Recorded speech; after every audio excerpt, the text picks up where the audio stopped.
दुनिया में बहुत सी चीजें हैं जिन्हें इतिहास ने कभी पूरी तरीके से नहीं बताया। कुछ चीजें हैं जो जमीन के नीचे दब गई, कुछ समय की धूल में खो गई, और कुछ ऐसी भी हैं जो आज भी हमारे सामने हैं, लेकिन हम उन्हें तक समझ नहीं पाए। कभी कोई पत्थर निकला जिस पर लिखी थी एक ऐसी भाषा जिसे कोई पढ़ नहीं सकता। कभी एक मंदिर मिला जो उन लोगों ने बनाया था जिनके पास औजार तक नहीं थे। ये वो रहस्य हैं जो इतिहास की किताबों में नहीं बल्कि गहराई में छुपे हैं। इस वीडियो में जानेंगे इतिहास की 10 ऐसी सबसे रहस्यमय चीजें जो आज भी वैज्ञानिकों, इतिहासकारों और खोजकर्ताओं के लिए एक पहेली बनी हुई है। तो चलिए शुरू करते हैं इस वीडियो को। Number 1, Antikythera mechanism. दोस्तों, जरा इस तस्वीर को ध्यान से देखिए। यह एक पुरानी और जंग लगी हुई मशीन जैसी लगती है, लेकिन क्या आप अंदाजा लगा सकते हैं कि यह कितनी पुरानी हो सकती है? 200 साल, 400 साल या शायद 600 साल? नहीं, यह सभी अंदाजे गलत हैं, क्योंकि यह अद्भुत यंत्र आज से करीब 2100 साल पहले बनाया गया था। जी हाँ, और इसे कहते हैं एंटीकाइथेरा मैकेनिज्म।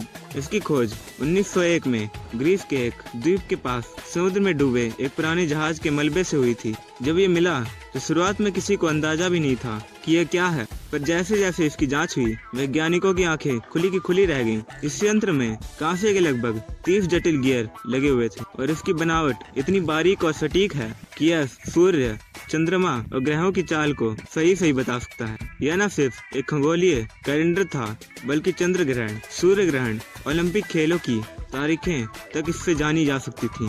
आप सोच सकते हैं इतनी जटिल मशीन उस समय कैसे बनी होगी, जब दुनिया में बिजली, मोटर या कंप्यूटर जैसी कोई चीज नहीं थी। और यही बात इसे एक रहस्य बना देती है। क्या वाकई प्राचीन यूनानी सभ्यता इतनी उन्नत थी कि वो ऐसे यंत्र बना सके, या फिर इतिहास में कोई ऐसी खोई हुई तकनीक थी जिसके बारे में हम आज भी नहीं जानते?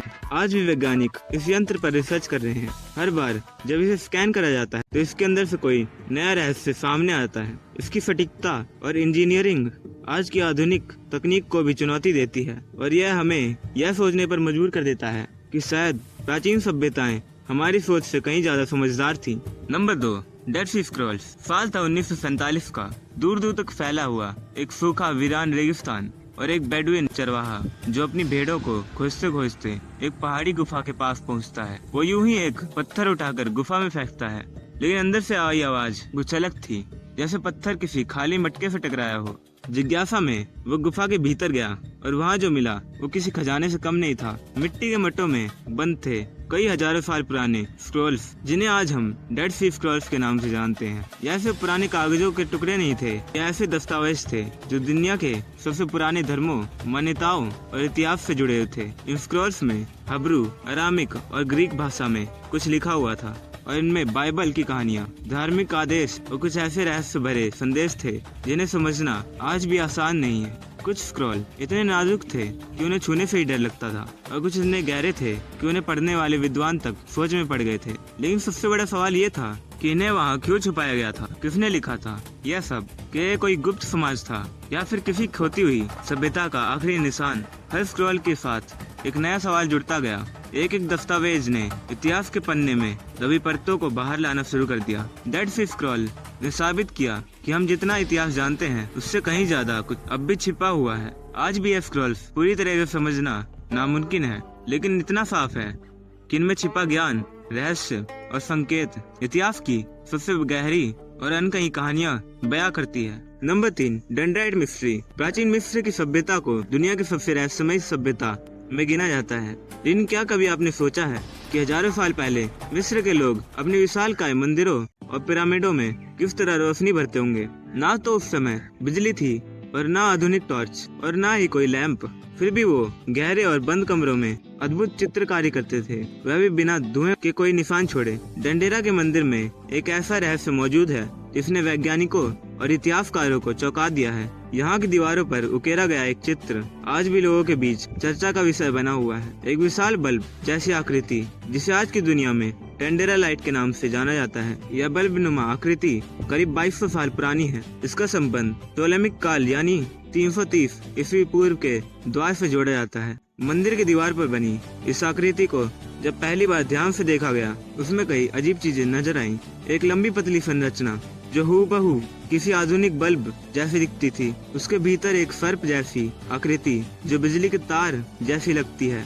बल्ब के पीछे कमल का फूल बना है जो इसकी नींव जैसा लगता है, और एक व्यक्ति उस बल्ब को किसी तार या छड़ के माध्यम से थामे हुए है। इन सबको देखकर कई लोग ने यही अनुमान लगाया कि क्या प्राचीन मिस्र के लोग सच में बिजली का इस्तेमाल करते थे। कुछ विशेषज्ञों का मानना है कि यह सिर्फ एक धार्मिक प्रतीक है जो देवताओं और ऊर्जा के संबंध को दर्शाता है, लेकिन कुछ लोग इसे प्राचीन तकनीक का प्रमाण मानते हैं। हालांकि अब तक इसका कोई पक्का और सर्वमान्य उत्तर नहीं मिला है। डेंड्रेलाइट आज भी एक रहस्य है। कुछ के लिए यह मिस्र की कला की कल्पना शक्ति है, तो कुछ के लिए यह उस प्राचीन विज्ञान की झलक है जिसे दुनिया आज भी पूरी तरह से नहीं समझ पाई। Number 4, Gobekli Tepe. धरती पर कुछ ऐसी जगहें होती हैं जो इतिहास की किताबों को ही दोबारा लिखने पर मजबूर कर देती हैं। गोबेकली टेपे तुर्की की पहाड़ियों के बीच छिपा हुआ एक ऐसा ही रहस्य है। एक प्राचीन मंदिर जो आज तक खोजे गए किसी भी मंदिर से हजारों साल पुराना है। जब 1994 में यहाँ खुदाई शुरू हुई तो किसी को उम्मीद नहीं थी कि जमीन के नीचे इतिहास सबसे पुराना धार्मिक ढांचा सोया पड़ा है। यह मंदिर करीब 11,000 साल पुराना है, यानी पिरामिड बनने से भी 6,000 साल पहले।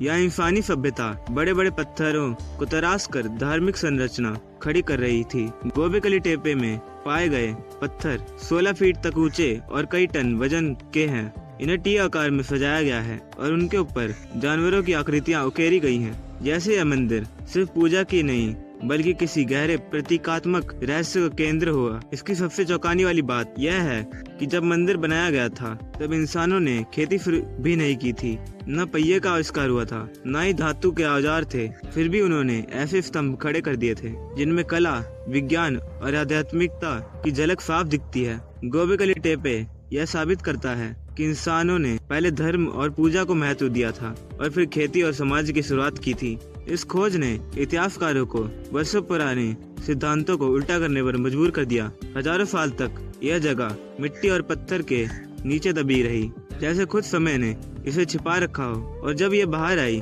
तो इतिहास की नींव हिल गई।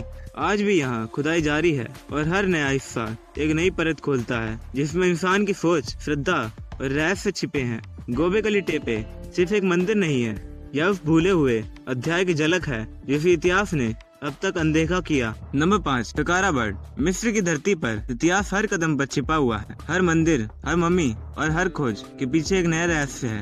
लेकिन कुछ खोजें ऐसी होती हैं जो हर तर्क और समझ को चुनौती देती हैं। सकारा बर्ड उन्हीं में से एक है। साल 1898 में मिस्र के प्राचीन शहर सकारा में एक पुरातात्विक खुदाई हो रही थी। यहीं पर एक कब्र से निकली एक लकड़ी की मूर्ति, छोटी सी पर उतनी रहस्यमय। देखने में यह मूर्ति एक पक्षी जैसी लग रही थी, लेकिन जैसे ही विशेषज्ञों ने इसे गौर से देखा तो उन्होंने पाया इसका डिजाइन किसी आम चिड़िया जैसा नहीं है। इसके पंख एकदम सीधे हैं और संतुलित हैं।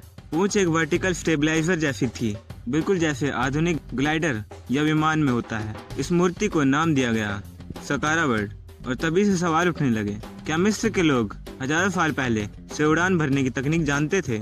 यह आकृति लगभग 2200 साल पुरानी मानी जाती है और इसकी बनावट इतनी परिष्कृत है कि कई वैज्ञानिकों और इंजीनियरों ने इसका एरोडायनेमिक मॉडल भी बनाकर टेस्ट किया है और नतीजा चौंकाने वाला था। यह आकृति कुछ हद तक उड़ान ले सकती थी।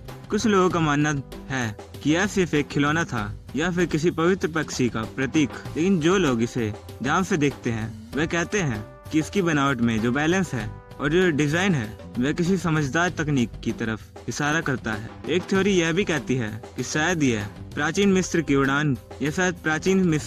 उड़ान तकनीक का एक छोटा सा नमूना हो, या फिर उस दौर के वैज्ञानिकों का एक प्रयोग जो आगे जाके कभी पूरा नहीं हो पाया। लेकिन आज तक किसी भी पक्के सबूत से यह साबित नहीं हो पाया कि प्राचीन मिस्र के लोग उड़ान भी भरते थे। फिर भी सकारा बर्ड ने इतिहासकारों और इंजीनियरों दोनों को उलझन में डाल दिया। तो गाइस, आज के लिए वीडियो यहीं तक थी। अगर आपको इसका पार्ट 2 चाहिए तो कमेंट्स में पार्ट 2 लिखो।